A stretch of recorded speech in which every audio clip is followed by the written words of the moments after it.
Last year, I told you this story in 7 minutes of Project Orion, which was this very implausible technology that you know, technically it could have worked, but it had this sort of 1-year political window where it could have happened. So it didn't happen. It was a dream that did not happen. This year, I'm going to tell you the story of the birth of digital computing. This was a perfect introduction. And it's a story that did work. It did happen, and the machines are all around us. And it was a technology that was inevitable. If the people I'm going to tell you the story about, if they hadn't done it, somebody else would have. So it was sort of the right idea at the right time. This is Barrett Shelley's universe. This is the universe we live in now. It's the universe in which these machines are now doing all these things, including changing biology. I'm starting the story with the first atomic bomb at Trinity, which was the Manhattan Project. It was a little bit like TED. It brought a whole lot of very smart people together. And 3 of the smartest people were Stan Ulam, Richard Feynman, and John von Neumann. And it was von Neumann who said, after the bomb, he was working on something much more important than bombs. He's thinking about computers. So he wasn't only thinking about them, he built one. This is the machine he built. He built this machine, and we had a beautiful demonstration of how this thing really works with these little bits. And it's an idea that goes way back. The first person to really explain that was Thomas Hobbes, who in 1651 explained how arithmetic and logic are the same thing, and if you want to do artificial thinking and artificial logic, you can do it all with arithmetic. He said you needed addition and subtraction. Leibniz, who came a little bit later, this is 1679, showed that you didn't even need subtraction. You can do the whole thing with addition. Here we have all the binary arithmetic and logic that drove the computer revolution. And Leibniz was the first person to really talk about building such a machine. He talked about doing it with marbles, having gates and what we now call shift registers, where you shift the gates and drop the marbles down the tracks. And that's what all these machines are doing, except instead of doing it with marbles, they're doing it with electrons. And then we jump to von Neumann, 1945, when he sort of reinvents the whole same thing.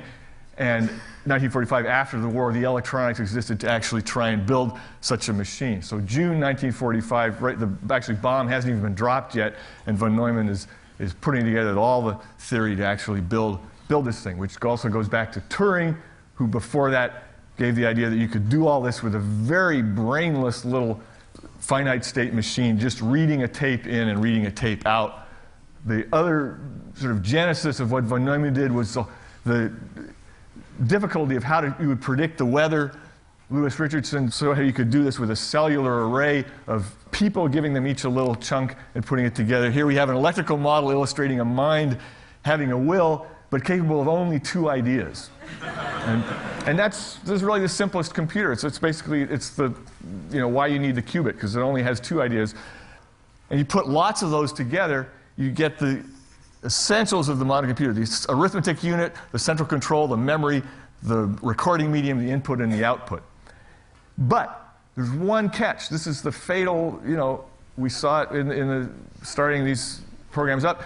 The instructions which govern this operation must be given in absolutely exhaustive detail. So the programming has to be perfect or it won't work.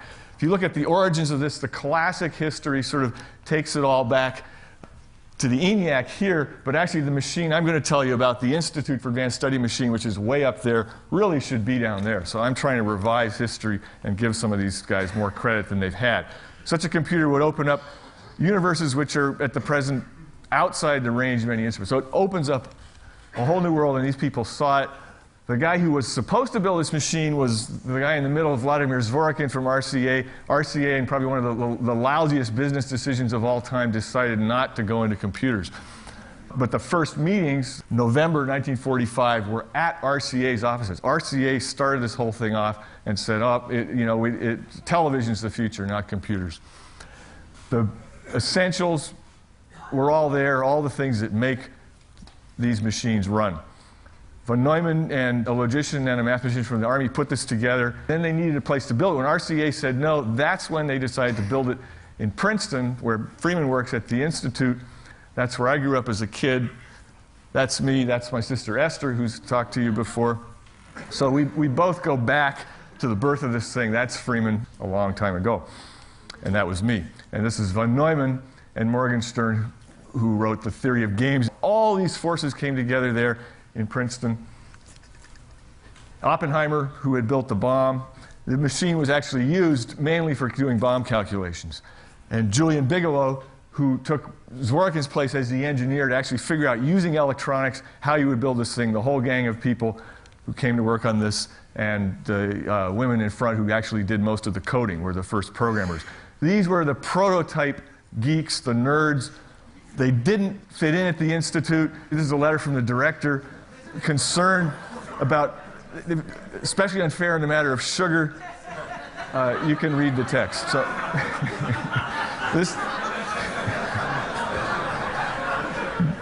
this is hackers getting in trouble for the first time.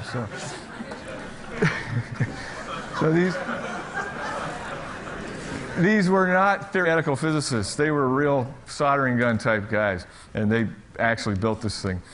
And we take it for granted now that each of these machines has billions of transistors doing billions of cycles per second without failing. They were using vacuum tubes, which was very narrow, sloppy techniques to get actually binary behavior out of these radio vacuum tubes. Yeah, they actually used 6J6, the common radio tube, because they found they were more reliable than the more expensive tubes.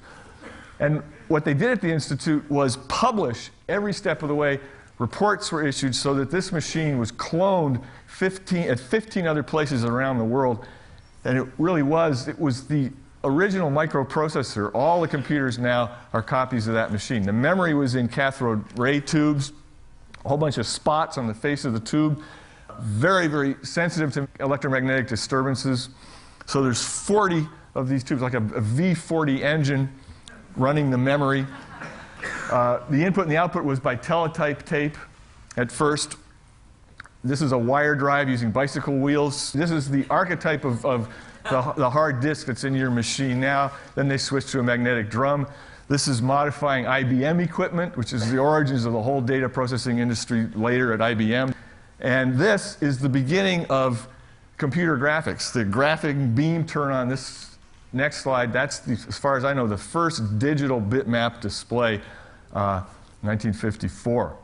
So, but Neumann was already off in the theoretical cloud doing abstract sort of studies of how you could build reliable machines out of unreliable components. Those guys drinking all the tea with sugar in it were writing in their logbooks, trying to get this thing to work with all these 2,600 vacuum tubes that failed half the time. And that's what I've been doing this last 6 months, is going through the logs. Running time, 2 minutes. Input, output, 90 minutes. This includes a large amount of human error.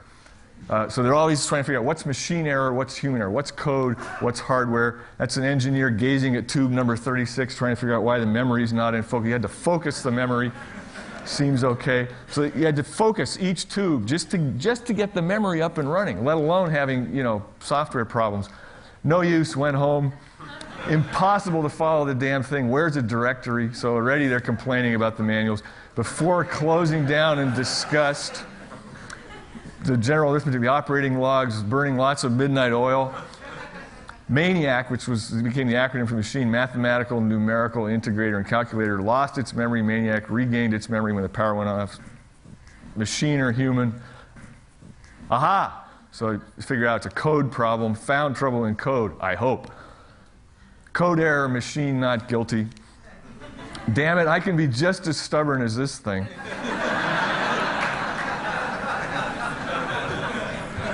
And the dawn came. So they ran all night. 24 hours a day, this thing was running, mainly running bomb calculations. Everything up to this point is wasted time. What's the use? Good night.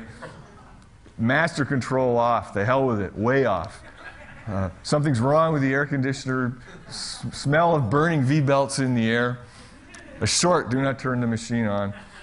IBM machine putting a tar-like substance on the cars. The tar is from the roof, so they really were working under tough conditions. Here, a mouse has climbed into the blower behind the regulator rack, set blower to vibrating. Result, no more mouse.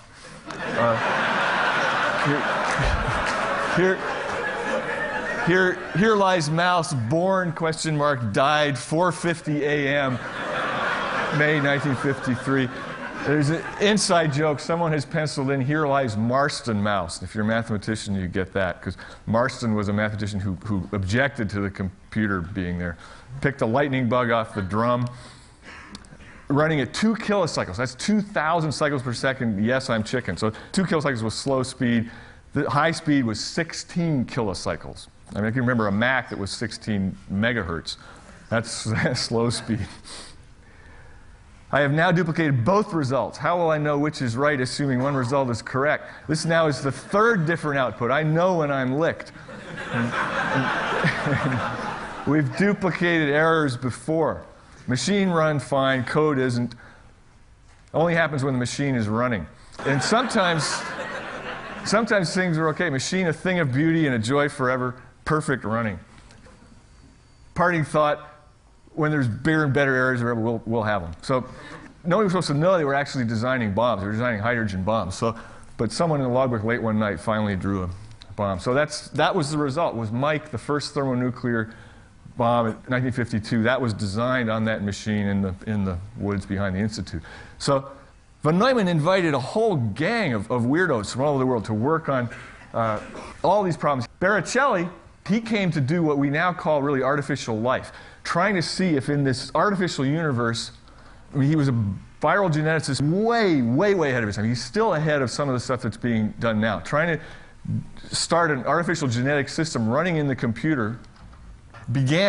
His universe started March 3rd, 53, so it's almost exact. It's 50 years ago next Tuesday, I guess. And he saw everything in terms of, he could read the binary code straight off the machine. He had a wonderful report. Other people couldn't get the machine running. He always worked for him. Even errors were duplicated. Dr. Barrett Shelley claims machine is wrong, code is right. So he designed this universe and ran it. When the bomb people went home, he was allowed in there, and he would run that thing all night long, running these things. If anybody remembers Stephen Wolfram, who reinvented this stuff. And he published it. It wasn't locked up and disappeared. It was published in the literature. If it's that easy to create living organisms, why not create a few yourself? So he decided to give it a try, to start this artificial biology going in the machines. And he found all these, he sort of was like a naturalist coming in and looking at this tiny 5,000 byte universe and seeing all these things happening that we see in the outside world in biology. Those are some of his generations of his universe. But they're just going to stay numbers. They're not going to become organisms. They have to have something. You have a genotype and you have to have a phenotype. They have to go out and do something. And he started doing that, started giving these little numerical organisms things they could play with, playing chess with other machines and so on. And they did start to evolve. And he went around the country after that. Every time there was a new fast machine, he started using it and saw exactly what's happening now, that the programs, instead of being turned off when you quit the program, you'd keep running, and basically all the sort of things like a Windows is doing, running as a multicellular organism on many machines. He envisioned all that happening, and he saw that evolution itself was an intelligent process. There wasn't any sort of creator intelligence, but the thing itself was a giant parallel computation that would have some intelligence. And he went out of his way to say he was not saying this was life-like or a new kind of life. It just was another version of the same thing happening. And there's really no difference between what he was doing in the computer and what nature did billions of years ago. And could you do it again now? So when I went into these archives looking at this stuff, lo and behold, the archivist came up one day saying, I think we found another box that had been thrown out. And it was his universe on punch cards. So there it is 50 years later, sitting there, sort of suspended animation. That's the instructions for running. This is actually the source code for one of those universes. And with a note from the engineers saying they're having some problems, there must be something about this code that you haven't explained yet. And I think that's really the truth, that we still don't understand how these very simple instructions can lead to increasing complexity, and what's the dividing line between when that is lifelike and when it really is alive. These cards now, thanks to me showing up, are being saved. And the question is, should we run them or not? Could you get that running? Do you want to let it loose on the internet? They're the these organisms, if they came back to life now, would have died and gone to heaven. There's a universe. My laptop is 10,000 million times the size of the universe that they lived in when Barrett Shelley quit the project. So he was thinking far ahead how this would really grow into a new kind of life. And that's what's happening. When Juan Enriquez told us about these 12 trillion bits being transferred back and forth of all this genomics data going to the proteomics lab, that's what Barrett Shelley imagined, that this digital code in these machines is actually starting to code. It already is coding for nucleic acids. We've been doing that since we started PCR and synthesizing small strings of DNA. And real soon, we're actually going to be synthesizing the proteins. And like Steve showed us, that just opens an entirely new world. It's a world that von Neumann himself envisioned. This was published after he died, his sort of unfinished notes on self-reproducing machines, what it takes to get the machines sort of jump-started to where they begin to reproduce. It took really 3 people. I mean, Barrett Shelley had the concept of the code as a living thing. Von Neumann saw how you could build the machines that now, their last count, 4 million of these von Neumann machines built every 24 hours.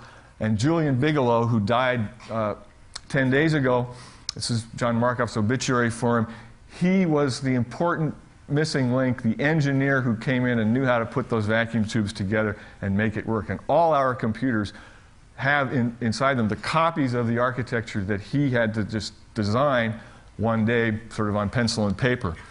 And we owe a tremendous credit to that. And he explained in a very generous way the spirit that brought all these different people to the Institute for Advanced Study in the 40s to do this project and make it freely available with no patents, no restrictions, no intellectual property disputes to the rest of the world. That's the last entry in the logbook when the machine was shut down, July 1958, and it's Julian Bigelow who was running it till midnight when the machine was officially turned off. And that's the end. Thank you very much.